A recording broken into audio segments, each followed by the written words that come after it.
परमेश्वर की योजना हमारी योजना। और इस योजना के अंदर हमने देखा कि किस तरीके से परमेश्वर ने इस योजना को स्वर्ग में बनाया, किस तरीके से उस योजना को शुरुआत में प्रभु यीशु मसीह को इस धरती पर भेजा गया। इस योजना के द्वारा उसने हमें भी शामिल किया कि हम भी इस योजना का भाग हों, ताकि बहुत सारे बहन भाई बचाए जाएं। आइए हम आज की अपनी चर्चा को शुरुआत करते हैं। आज हम इसके 12वें लेसन में हैं, 12वें अध्याय में हैं, और हमारे बीच में स्टूडियो में हमारे साथ है हमारे अतिथिगण। हमारे साथ है पास्टर फ्रैंकलिन फ्रांसिस जी, आपका स्वागत है। और हमारे बीच में है श्रीमती दीपिका जी, आपका भी स्वागत है। आइए हम आज की अपनी सब स्कूल की चर्चा को आगे बढ़ाते हैं, और मैं यहाँ पर निवेदन करूंगा श्रीमती दीपिका जी से प्रार्थना में अगुवाई करें। आइए हम प्रार्थना करेंगे। धन्यवाद करते हैं पवित्र परमेश्वर अब्बा कि आपने परमेश्वर पिताजी इस पूरे अध्ययन में हमारी सहायता मदद करी। अब्बा, जब हम यहाँ पर सीख रहे हैं आपके पवित्र वचनों की गहरी बातों को, आप हमें अपने पवित्र आत्मा के द्वारा ज्ञान और बुद्धि दे, ताकि परमेश्वर हमारे जीवन से परमेश्वर आपकी महिमा होने पाए, और इन वचनों के द्वारा हम बहुत कुछ सीख कर आपकी सेवा करने पाए। यीशु मसीह के नाम से मांगते हैं, आमीन। बहुत बहुत धन्यवाद प्रार्थना के लिए। यहाँ पर हम आज जो है अपने सबेथ स्कूल की चर्चा में चलते हैं। हमने देखा किस तरीके से परमेश्वर चाहता है कि हम अपनी योजनाओं को, जो परमेश्वर की योजना है, उनको आगे बढ़ाएं। और आज हमारे लिए एक उदाहरण है, जब हम योजनाओं के अंदर आते हैं, यहाँ मजबूती की जरूरत है। और इस मजबूती के लिए हम एक बहुत ही, जो इस बाइबल का एक कह सकते हैं हम, एक खूबसूरत जो अध्ययन है उसको हम कर रहे हैं। ये है एस्तर और मोर्दकै के विषय में। तो आइए हम आज के इस अध्ययन को शुरुआत करते हैं। मैं दीपिका जी से पूछना चाहता हूँ, क्या कहता है वचन एस्तर और मोर्दकै के विषय में? पास्टर जी, सच में परमेश्वर के हम बहुत अच्छे अध्ययनों को सीख चुके हैं, और यहाँ पर जब एस्तर और मोर्दकै की बात आती है, तो परमेश्वर ने कैसे इन्हें भी अपनी योजना का भाग करके अपने कार्यों के लिए इस्तेमाल किया, हम इस अध्ययन में पढ़ेंगे। हम देखेंगे यहाँ पर आज जो हमारा याद वचन है सब्त के दिन में, यशायाह 49:6 हमसे क्या परमेश्वर का वचन बात करता है। इसमें हम देखिए, उसी ने मुझसे यह भी कहा है, यह तो हल्की सी बात है कि तू याकूब के गोत्रों का उद्धार करने और इज़राइल के रक्षित लोगों को लौटा ले आने के लिए मेरा सेवक ठहरे। मैं तुझे जाति जाति के लिए ज्योति ठहराऊंगा, कि मेरा उद्धार पृथ्वी की एक ओर से दूसरी ओर तक फैल जाए। आमीन। ये बहुत परमेश्वर की उत्तम बात है कि परमेश्वर यहाँ पर कहता है, मैं तुझे, यहाँ पर परमेश्वर आज हमसे कह रहा है कि मैं तुझे जाति जाति के लिए ज्योति ठहराऊंगा, कि मेरा उद्धार पृथ्वी के एक ओर से दूसरी ओर तक फैल जाए। ये बड़ी सौभाग्य की बात होगी कि हम परमेश्वर की इस ज्योति में आए, जो परमेश्वर हमें ज्योति बनाना चाहता है, और पृथ्वी के एक ओर से दूसरी ओर तक परमेश्वर उस ज्योति को हमारे द्वारा फैलाना चाहता है। हम जैसे देखते हैं परमेश्वर के इस वचन में एस्तर और मोर्दकै के विषय में, तो यहाँ पर हम एस्तर की कहानी को जब हम सीखते हैं, तो हम यहाँ देखते हैं, इसमें हम देखते हैं कि किस प्रकार राजा शरियश है, और वह अपने राज्य में उनके एक हामान नाम का व्यक्ति है, जो पूरे यहूदी जाति को नाश करने की कल्पना कर रहा है, और वो सोच रहा है कि कैसे उस यहूदी जाति को नाश करे। और वहां परमेश्वर ने अपनी दासी एस्तर को रखा है, और मोर्दकै ने जब इस बात को जाना कि जो हामान है वो यहूदियों को नाश करना चाहता है, तो वह एस्तर तक इस बात को पहुंचाता है। तब हम परमेश्वर ने अपने लोगों को बचाने के लिए एस्तर को जो वहां पर रखा है, इस्तेमाल करने की इस योजना को हम मोर्दकै के द्वारा जो एस्तर तक पहुंचती है, इसमें हम सीखते हैं पास्टर जी। बिल्कुल बिल्कुल, बहुत बढ़िया। यहाँ पर ये जो याद वचन है और ये एस्तर की कहानी, ये एक दूसरे के साथ बहुत ही ज्यादा हम मिलते हैं, मिलान करते हैं कि किस तरीके से एस्तर को परमेश्वर ने वहां ज्योति बनाया, और एस्तर के द्वारा यहूदी जो जाति थी वो बचाई गई उस समय में। एक और बात हमारे बीच में आती है, यहाँ पर हम जब देखते हैं, आगे अध्ययन में बढ़ते हैं, यहाँ पर हमें बताया जाता है एक विदेशी संस्कृति के अंदर बंदी के विषय में, कि कैसे एक विदेशी संस्कृति के अंदर ये बंदी हुए हैं। जी पास्टर जी। और हम देखते हैं कि ये जब हम विदेशी बंदी के बारे में बात कर रहे हैं, और ये दानियल के बारे में जो है वो बात हो रही है जी। और अगर हम दानियल उसका पहला अध्याय में जाएं, उसके 1 आयत से लेकर 12 आयत में, तो यहाँ पर जो है इस बात का जिक्र है। और दानियल को जो है राजा का जो भोजन है उसके दोनों मित्रों के साथ जो है वो परोसा जाता है, उनके खाने के लिए उसको जो है बोला जाता है। पर हम यहाँ पर देखते हैं कि दानियल जो है इस भोजन को खाने से मना कर देता है, और वो जो है अपने सिद्धांत का बिल्कुल भी पक्का है। उसको पता है कि राजा की मेज पे जो है किस प्रकार का भोजन जो है वो परोसा जो है वो जाता है, और दानियल जो है इसको साफ साफ जो है वो मना कर देता है। हम देखते हैं कि दानियल विदेश में है, ओके, उसके बावजूद भी जो है, और दानियल को ये भी पता है कि राजा के भोज को मना करने का जो रिजल्ट होगा, बिल्कुल उसका बिल्कुल अंजाम जो होगा वो क्या होगा। बिल्कुल उसके बावजूद भी दानियल जो है अपने उस सिद्धांत से डर रहा नहीं है, डर घबरा रहा। नहीं रहा है, परेशान नहीं हो रहा है। वो अपने इस सिद्धांत पे जो है वो कायम है। और हम यहाँ पर देखते हैं, यहाँ पर हम भी एक सबक जो है वो ले सकते हैं। जी कई बार जो है शैतान हमारे सामने खान पान को लेकर आता है। जी शायद मैं सोचता हूँ कि हम अगर दानियल के जगह होते तो हम जो है वो राजा के भोज को बिल्कुल भी ना नकारते और ना ही नकारते। मना करते, जी क्योंकि कितने अलग अलग प्रकार के व्यंजन होंगे, कितना कितना स्वादिष्ट वो जो है वो भोजन होगा। तो यहाँ पर हम दानियल से एक अच्छा सबक जो है वो ले सकते हैं। और दूसरा सबक हम भी ले सकते हैं, हमेशा जो है अपने सिद्धांत पे हम बने रहें, परमेश्वर के वचन का हम पालन करें, पालन करें और उसमें किसी भी प्रकार का क्या करें, समझौता जो है वो ना करें। ना करें। परमेश्वर पर, खुदा पर भरोसा रखें, और परमेश्वर जो है वो हमें और आपकी क्या करेगा, मदद और आमीन अगुवाई करेगा। आमीन आमीन चाहे हम राजा के सामने खड़े हों, चाहे हम बड़े से बड़े अधिकारी के सामने खड़े हों, जी हम अपने सिद्धांतों से जो है, सिद्धांतों पर अड़े रहें, अडिग रहें, और उसका पालन करते रहें। और परमेश्वर जो है हर परिस्थिति में जो है वो हमारी और आपकी मदद करेगा, जैसे कि जो है वो दानियल की करी है। और आगे जाके हम दानियल के बारे में और भी बहुत कुछ जो है वो सीखेंगे। बिल्कुल बिल्कुल, बहुत बहुत धन्यवाद पास्टर जी इन विचारों और विमर्श के लिए, कि किस तरीके से परमेश्वर का वचन जो है पहुंचता है उस समय उन लोगों के लिए। जी। जैसे हमने एस्तर के लिए देखा कि एस्तर के पास उस समय जो है परमेश्वर ने चुना, और दानियल की कहानी भी एक ऐसी कहानी है जी। जिसके द्वारा हम सोचते हैं कि एक मजबूती देखते हैं वहां पर, जी, जी। कितना मजबूत है, परमेश्वर से बात करता है और परमेश्वर से उसी समय जवाब जवाब देता है। जी, जी। और पिछले अध्याय में हमने देखा कि नबूकदनेस्सर के ऊपर भी परमेश्वर ने प्रकाशन दिया जी। दानियल के द्वारा। तो परमेश्वर योजना में हमें लेकर चल रहा है। जी। हमें भी आज चाहिए कि हम भी अपनी उन परमेश्वर की योजनाओं को समझें और उसके पास आए। बिल्कुल। बहुत बहुत धन्यवाद इन विचारों के लिए। प्रिय दर्शकों, आप कहीं मत जाइएगा, हमारा ये विचार, हमारा ये अध्ययन यूं ही चलता रहेगा। आप सब मिलते हैं एक छोटे से ब्रेक के बाद। प्रिय दर्शकों, आपका स्वागत है। ब्रेक के बाद हम आज चर्चा कर रहे हैं सबत स्कूल के अंदर कि किस तरीके से यहाँ पर परमेश्वर योजनाओं को बनाता है और किस तरीके से हम सब उसके सहभागी होते हैं। हम देख रहे हैं कि किस तरीके से परमेश्वर ने बात करी एस्तर और मर्दके के विषय में, और अब हमसे बात कर रहा है परमेश्वर का वचन कि किस तरीके से और भी हम इस योजना को समझ सकते हैं। मैं जानना चाहता हूं दीपिका जी के आपके पास में, और यहाँ पर हम जो है एक बात कर रहे हैं, एक विदेशी अदालत के अंदर यहाँ पर कुछ घट रहा है, कोई घटना, तो मैं जानना चाहता हूँ क्या बात है वो।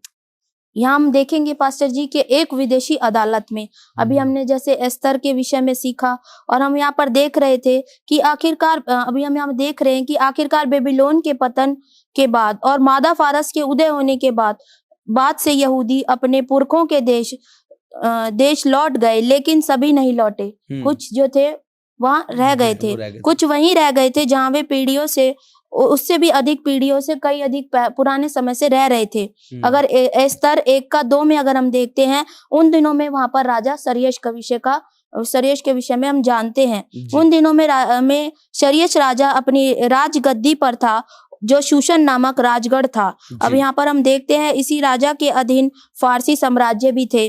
और हम जब देखते हैं पहले अध्याय में हमने जैसे कि देखा कि राजा ने अपनी रानी वष्टी को बुलाया, लेकिन जिसने राजा की इस आज्ञा को नहीं माना था और उसे उस पद से हटा दिया गया था। इस प्रकार यहाँ पर भी एक ऐसा ही चेतावनी हमें भी मिलती है आज कि राजा ने उसे बड़े प्रेम से बुलाया था, पर उस रानी ने क्या है, उस प्रस्ताव को अस्वीकार कर दिया। जो हम देखते हैं कि उस अस्वीकार करने का उसे यहाँ पर क्या है, हर्जाना देखना भी पड़ा। इसी प्रकार यहाँ पर हमें भी एक चेतावनी जो मिलती है कि जब हम परमेश्वर के काम को नहीं करते तो हम भी उस योजना का जो हिस्सा जिसमें हम चल रहे हैं, कई बार हम दूर हो जाते हैं परमेश्वर से।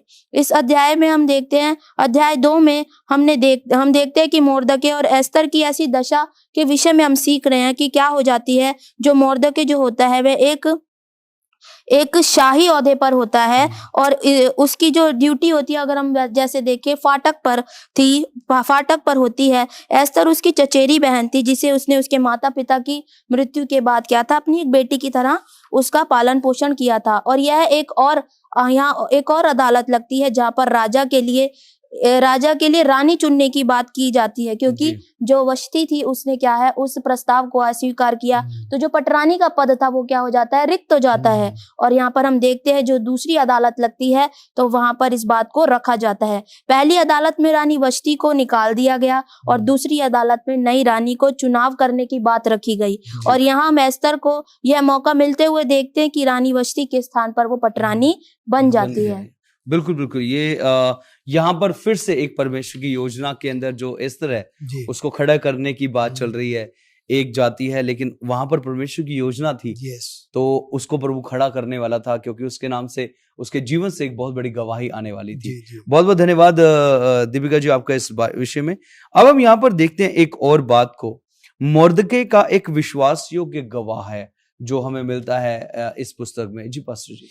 और हम यहाँ पर देखते हैं कि मुर्दकाई जो है वो एक ऐसी जगह पर है जहाँ पर कि जो हामान जो व्यक्ति है और वो गेट पर रहता है और एक डिक्री जो है, एक आदेश जो है वो पास किया जाता है कि जो कोई भी वहां से निकलेगा वो क्या करेगा, इसको जो है वो दंडवत करेगा, अपने घुटने जो है वो टेकेगा। पर हम यहाँ पर देखते हैं कि मुर्दकाई जो है वो एक यहूदी है और वो जो है एक सच्चे परमेश्वर की उपासना करने वाला व्यक्ति है। जी, वो परमेश्वर के छोड़ किसी और के सामने ना तो वो दंडवत करना दंडवत पसंद करता करता है, ना ही वो घुटने टेकना जो है वो बिल्कुल। पसंद करता है। और हम यहाँ पर देखते हैं कि ये ऐलान भी कर दिया गया था कि जो व्यक्ति जो है वो हामान का दंडवत नहीं करेगा, घुटने नहीं टेकेगा, उसको सिर नहीं झुकाएगा, तो उसको जो है वो मृत्यु दंड दिया जाएगा या उससे और भी कोई सजा हो सकती है, वो जो है वो दी जाएगी। और हम देखते हैं कि मुर्दकाई को जो है इसके बारे में सब कुछ जो है वो पता था। जी। पर इन सब के बावजूद भी जो है हम देखते हैं कि मुर्दकाई जो है वो ना तो दंडवत करता है और ना ही जो है वो घुटने जो है वो टेकता है। और हम यहाँ पर देखते हैं कि आगे जाके अगर हम यहाँ पर देखें तो वो जो है एस्तर के द्वारा जो है वो कैसे, क्योंकि हम देखते हैं कि ऐलान हो जाता है, जी। फिर कैसे एस्तर जो है वो पिक्चर में आती है और बिल्कुल, एस्तर बिल्कुल, जो है बिल्कुल। कैसे जो है ना सिर्फ उसको पर उसकी पूरी कौम को जो है वो बचाती है। उसके लिए हम परमेश्वर का भी जो है वो धन्यवाद देते हैं। यहाँ पर हमें एक बहुत ही अच्छी बात जो है वो सीख सकते हैं। कई बार ऐसे हालात उत्पन्न हो जाते हैं जहां पर कि हमें आपने कुछ समय पहले जो बताया था कि शैतान ने कैसे प्रभु यीशु मसीह की जो है वो परीक्षा ली थी ली थी, और बिल्कुल। प्रभु यीशु मसीह जो है उस परीक्षा में पास हो गए। जी, प्रभु यीशु मसीह कभी भी उसके सामने जो है वो नहीं झुके। और वैसे ही जो है हमें और आपके सामने जब इस प्रकार के हालात उत्पन्न होते हैं, चाहे संसार का कोई बड़ा सा बड़े व्यक्ति हो, कोई अधिकारी हो या बिल्कुल। कोई भी क्यों न हो, जी। हमें जो है प्रथम स्थान परमेश्वर को देना है। बिल्कुल। कभी भी किसी के सामने दंडवत नहीं करना है, घुटने जी। नहीं टेकना है और अपने सिद्धांत पे जो है वो हमेशा काबिज बने रहना है। बिल्कुल, और हम बिल्कुल। यहाँ पर देखते हैं कि वो समय आएगा कि आपकी जो है वो विजय होगी। और हम आगे जाके देखेंगे कि राजा ने मुर्दकाई को जो है उसकी विश्वास योग्यता के कारण जो है उसको क्या क्या सम्मानित किया। सम्मानित तो हम किया, यहाँ पर बिल्कुल, देखते हैं कि शुरुआत में तो शायद उसको अच्छा ना लगा होगा हामान के द्वारा जब ये बात राजा तक पहुंची। पर हम देखते हैं कि धीरे धीरे करते करते जब उसकी सच्चाई पता लगी, वो सिद्धांतवादी व्यक्ति है और जी। राजा ने जो है उसको क्या किया, उसकी उस फेथफुलनेस पर, उसके उस विश्वासीपन पर क्या किया, उसको जो है वो सम्मानित किया। सम्मानित और किया। परमेश्वर जो है वो हमें और आपके साथ भी क्या ऐसा जो है वो कर सकता है। बिल्कुल बिल्कुल। यहाँ पर जो है कितनी अच्छी यहाँ पर बात आ रही है, एक विश्वास योग्यता की बात आ रही जी है जी कि यहाँ पर परमेश्वर ये चाहता है कि जो आप जिस स्थान पर है, जैसे हमने पिछले अध्यायों में भी पढ़ा जी था जी कि आप जहां पर भी हैं, जिस स्थान में भी हैं, आप अपने आप को प्रभु के साथ बनाए खड़ा रखें। रखें, जी, जैसे कि बनाए। थोड़ी देर पहले हमने पढ़ा कि जब जो यहूदी लोग जो थे, जी हमने कुछ अध्यायों में पढ़ा था, उस समय उनको छोड़ा गया जी ताकि वो वहां पर प्रभु उनको परखे। जी लेकिन वहां पर उन्होंने क्या किया, उन्होंने उसी कल्चर को, उनके adopt किया। उसी बातों को उन्होंने जी, क्या किया, ग्रहण कर लिया। स्वीकार किया, और yes। परमेश्वर जो है हर समय, हर वक्त जो है हमें देखता रहता है, वो परखता है कि जी। हमारे बच्चे जो हैं कितने विश्वास में हैं। मेरे ख्याल से जैसे अभी आपने थोड़ी देर पहले दानियल के विषय में बताया जी था, जी जो दानियल है वो भी वहां पर एक तरीके से परखा ही गया कि परखा देखता गया, है yes। ये स्वादिष्ट भोजन खाता है या फिर ये मेरी साग आज्ञाओं पात में खाता रहता है, है। साग पात में रहता है या मेरी आज्ञाओं में रहता है। तो हमें भी समझने की जरूरत है जी कि जब भी हम कभी ऐसी परिस्थिति में जाएं तो हम अपने आप को उन सिद्धांतों में, उन सिद्धांत अर्थात यूसुफ एक बहुत अच्छा उदाहरण है। बिल्कुल बिल्कुल बिल्कुल। यूसुफ भी जो है एक बहुत यूसुफ, अच्छा। हाँ बहुत बढ़िया। यूसुफ का एक बहुत जी, बड़ा जी, उदाहरण जी। हमें मिलता है, जिसके द्वारा हम देखते हैं कि वो परमेश्वर ने उसको देख कर, उसकी हलीमता को, उसके विश्वास योग्यता को देख के प्रधानमंत्री बना जी, दिया। जी। ये बहुत बड़ा उदाहरण हमें जी, मिलता है। जी। बहुत बहुत धन्यवाद। ये अच्छा एक विचार विमर्श है, आपका धन्यवाद देना चाहता हूँ। थैंक यू सो प्रिय मच। दर्शकों, आप भी कहीं मत जाइएगा। मिलते हैं आपसे छोटे ब्रेक के बाद। हम लोग यूं ही इस चर्चा में बने रहेंगे। प्रिय दर्शकों, आपका स्वागत है। ब्रेक के बाद हम चर्चा कर रहे हैं बहुत ही महत्वपूर्ण विषय पर कि किस तरीके से कुछ लोग जो हैं अपने विश्वास योग्यता को मजबूत रखते हैं, अपने विश्वास में बने रहते हैं, भले कैसी भी परिस्थिति क्यों ना आ जाए, वो परमेश्वर की योजना को नहीं भूलते। आज चाहिए कि हमें भी इसी तरीके से परमेश्वर की इस योजना में बने रहें और इसी में बनकर हम परमेश्वर की उस योजना के कार्य को पूरा करें। आइए हम अपनी चर्चा को आगे बढ़ाते हैं और मैं इस वक्त श्रीमती दीपिका जी आपके पास आना चाहता हूं। यहां पर वचन के अंदर जब हम जाते हैं साबित स्कूल के अध्ययन के अंदर, तो यहां पर हम बात करते हैं एक विषय में, ऐसे समय के लिए, जो अभी समय चल रहा है, ऐसे समय के लिए कुछ हमारा जो लेसन है ये बता रहा है जी। हाँ पास्टर जी, अगर हम यहाँ पर देखते हैं ऐसे समय के लिए, क्योंकि आज जब हम जिस समय में मौजूद हैं, यहाँ पर लोग किस प्रकार से परमेश्वर के पास आ रहे हैं और उसकी योजना में कई तो चल रहे हैं और कई उससे अभी तक उस योजना में आ ही नहीं पाए हैं। अगर हम देखें तो एस्तर 4 का 1 से 14 तक अगर हम इस पूरे अध्ययन को करते हैं तो यहाँ पर किस प्रकार से एस्तर को परमेश्वर ने अपने लिए इस्तेमाल किया, मोर्दकी को चुनकर उसके पास भेजा और वो जो वहां पर बात चल रही थी उसके विषय में हम यहाँ पर देखते हैं कि जब मोर्दकै ने एस्तर से मदद मांगी तो एस्तर की शादी को शायद से काफी समय हो बीत चुका होगा। फरीसिया के अंदर एक कानून था कि कोई भी राजा के पास बिना बुलाए नहीं जा सकता जी। और उस समय पर अगर हम देखें और जो कोई जाएगा उसे मौत का दंड दिया जाता था और ये कानून था, बड़ा जी। गंभीर कानून था कि बिना राजा के आदेश के कोई भी उससे मिल नहीं सकता था। जी, बिल्कुल। एस्तर इस जोखिम को जानती थी, पर जब उसके पास मोर्दकै का ये मदद का समाचार पहुंचा तो उसने यहाँ पर अगर हम देखें तो यहाँ पर हम देखते हैं इसके 11 में, परंतु मैं अब 30 दिन से राजा के पास नहीं बुलाई गई। यहाँ पर क्या है, एस्तर इस बात को कह रही है क्योंकि जब वो मोर्दकै का इस समाचार सुनती है तो क्या है, अपनी लोगों के प्रति उसके भी मन में चिंता आ जाती बिल्कुल, है। बिल्कुल, और हम यहाँ पर इसके एस्तर 4 के 13 और 14 में देखते हैं, तब मोर्दकै ने एस्तर के पास ये कहला भेजा, तो मन ही मन ये विचार ना कर कि तू राजभवन में रहती है तो तेरे साथ सब अच्छा ही होगा और यहाँ पर इस कारण यहूदियों में तो होते हुए भी तू बची रहेगी, क्योंकि मोर्दकै उसे कहता है, एक चेतावनी भी उसे यहाँ पर मिल जाती है परमेश्वर की ओर से, जी। क्योंकि जो तू इस समय चुपचाप रहे तो किसी ना किसी उपाय से परमेश्वर यहूदियों का छुटकारा तो करा देगा, जी। उनका उद्धार तो हो जाएगा, परंतु तू अपने पिता के घराने समेत नष्ट होगी, क्योंकि अगर तूने परमेश्वर के काम को पूरा नहीं किया और इस काम को अगर पूरा नहीं हो पाने के कारण तुझे भी इस बात का दंड भोगना पड़ेगा। क्या जाने तुझे ऐसे ही कठिन समय के लिए राजपद मिला हो। बिल्कुल, यहाँ पर बिल्कुल, मोर्दकै उससे बात करता है और तब जब एस्तर इस बात को सुनती है तो वो क्या करती है, एस्तर बिना निमंत्रण के राजा के पास जाना चाहती थी और मोर्दकै ने एस्तर के विश्वास को जागृत किया इन बातों के द्वारा। बिल्कुल। और हम देखते हैं कि मोर्दकै ने एस्तर को जागृत करके बताया कि तू अपने लोगों के लिए कुछ कर, क्योंकि अब जरूरत है तेरे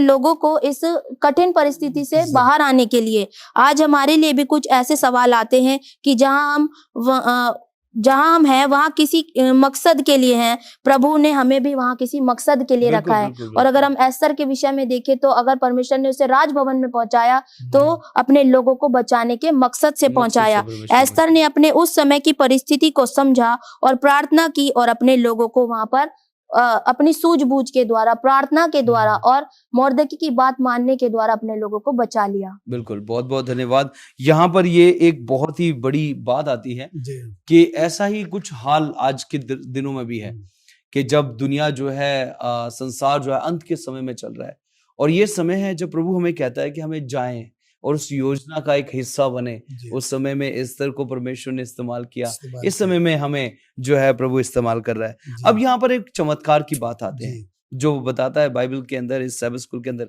पुरीम का चमत्कार। जी। जी पास्टर जी। अभी हम जो है बहुत ही रोचक बातें सुन रहे हैं एस्तर और मुर्दकै के बारे में।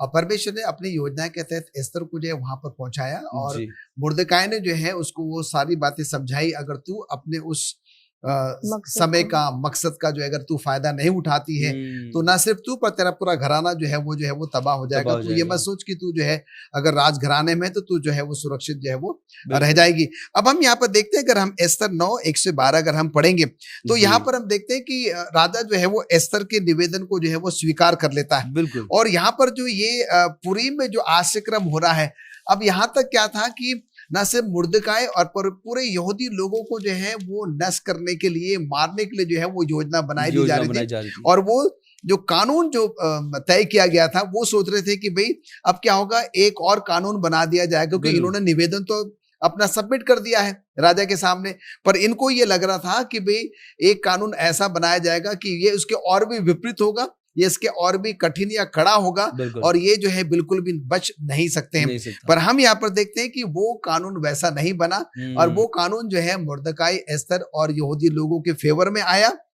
और हम यहाँ पर देखते हैं कि वो सब के आगे एस्तर के द्वारा जो है वो बचाए गए। हम देखते हैं कि परमेश्वर की बहुत ही अद्भुत जो है वो योजना है, पर कई बार जो है हमें रिस्क लेना होता है, जोखिम जो है अब वो उठाना होता है। जैसे कि अभी दीपिका ने बताया कि देखिए राजा के पास कोई ऐसे जा नहीं सकता था, पर और 1 महीना हो चुका था, 30 दिन हो चुके थे, एस्तर के पास कोई निमंत्रण नहीं आया था राजा के पास पहुंचने का। उसके बाद हम देखते हैं कि स्वयं जो है जब मुर्दकाई इसको बताता है, समझाता है, ये स्वयं रिस्क लेती है, जोखिम उठाती है और राजा के पास जो है वो जाती है। और इन सब में हम देखते हैं कि परमेश्वर बहुत ही अद्भुत रीति से क्या कर रहा था, वो जो है वो काम कर रहा था। और जैसे थोड़ा समय पहले आपने भी बताया, परमेश्वर हमें जब किसी एक ओहदे पर या किसी जगह पर रखता है और अगर परमेश्वर ने हमें इस लायक बनाया है कि हम अपने लोगों के लिए आवाज उठा सकते हैं, अपने लोगों के लिए काम कर सकते हैं, उनकी मदद कर सकते हैं, तो हमें जो है वो अवश्य करना चाहिए। और एस्तर का जो है ये बहुत ही अच्छा उदाहरण है जो हम और आप जो है अपने जीवन में ले सकते हैं,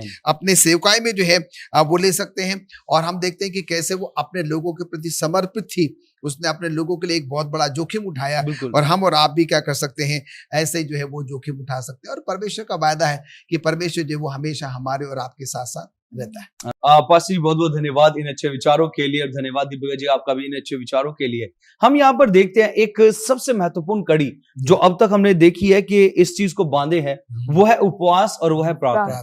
जब आप परमेश्वर की योजना में होते हैं तो प्रभु चाहता है कि हम और प्रार्थना में और उपवास में लग जाएं, क्योंकि ये समय है कि जब प्रभु हमें सामर्थ देगा अपने उस कार्य के लिए, उस योजना के लिए जो हमें दे रहा है, जिसके द्वारा बहुत लोग बचेंगे, बहुत लोगों को बचाया जाएगा। मैं बहुत बहुत धन्यवादी हूँ पास्टर साहब आपका, आप हमारे स्टूडियो में आए और आपने आकर हमारे साथ विचार विमर्श किया। पास्टर जी आपका धन्यवाद।